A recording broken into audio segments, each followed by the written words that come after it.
From the KATC Weather Lab, here's Eric's forecast.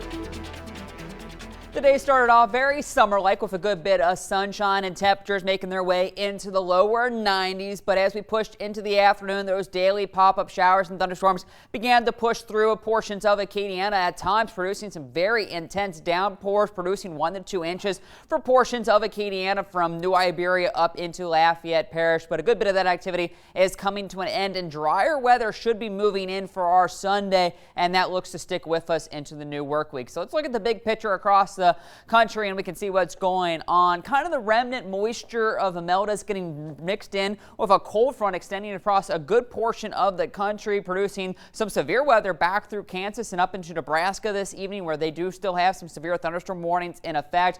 Heavy showers back across the western portions of Texas down into Mexico, while an area of high pressure is keeping most of the East Coast on the dry side, and we will see some of that drier air scoot in. So I do think rain chances will be going down as this front is going to get up to the north and not really affect us. So no cooler temperatures heading for Acadiana anytime soon. But locally today, we saw those passing showers that moved from the southeast off to the northwest, producing those intense downpours at times around 6, 7 o'clock this evening. But all that activity is now falling apart with the losing of the heating of the day. Still do have a couple showers down by Pecan Island and Cameron, but I expect most of this activity, as you can see, with that easterly flow to continue to push off to the west, and that east flow should start to bring in that drier weather for our Sunday. As for the tropics, things continue to remain active with a couple systems of watch. We still have our tropical storm Jerry. We'll have a little bit more on that in a little bit, but we have 2 waves. We got this one down by the Windward Islands, now up to a 70% chance of development over the next 5 days,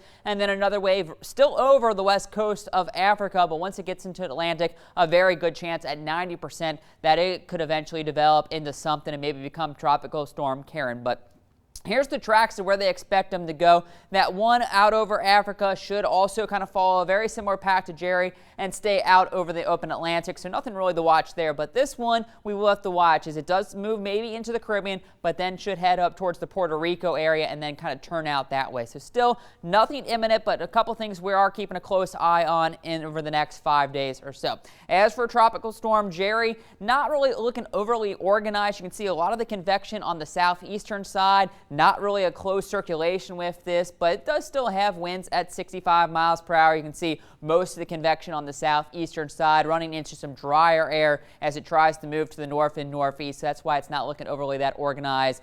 Moving to the northwest at about 15 miles per hour. It should continue a little bit on the northwestern track, but then eventually turn back to the northeast by about Tuesday evening, making a very close pass by Bermuda as a strong tropical storm. So this will be twice within 2 weeks after Umberto moved very close by it last week. They'll have another chance, at least for some gusty winds and some heavy rains with this system, eventually then continuing to make its way out into the North Atlantic and then slowly beginning the weekend heading towards next weekend.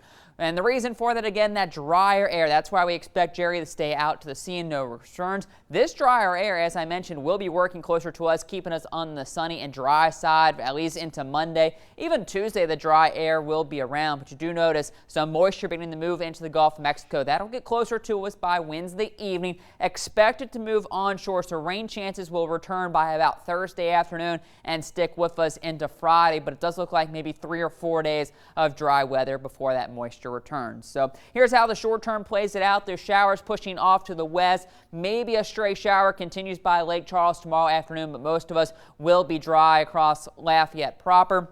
And even in the Monday, we stay high and dry with a good bit of sunshine, but temperatures starting to heat up with those feel-like temperatures still in the mid to upper 90s. So tonight, a muggy and damp night. We'll get down into the lower 70s for tomorrow. Mostly sunny and warm, 90 degrees for that high. We stay dry Monday and Tuesday. There's those slight rain chances returning by the second half of the work week before more dry weather returns by next weekend. But the big story is it does look like summer sticks with us with the chance for 90s still continuing in the 10-day.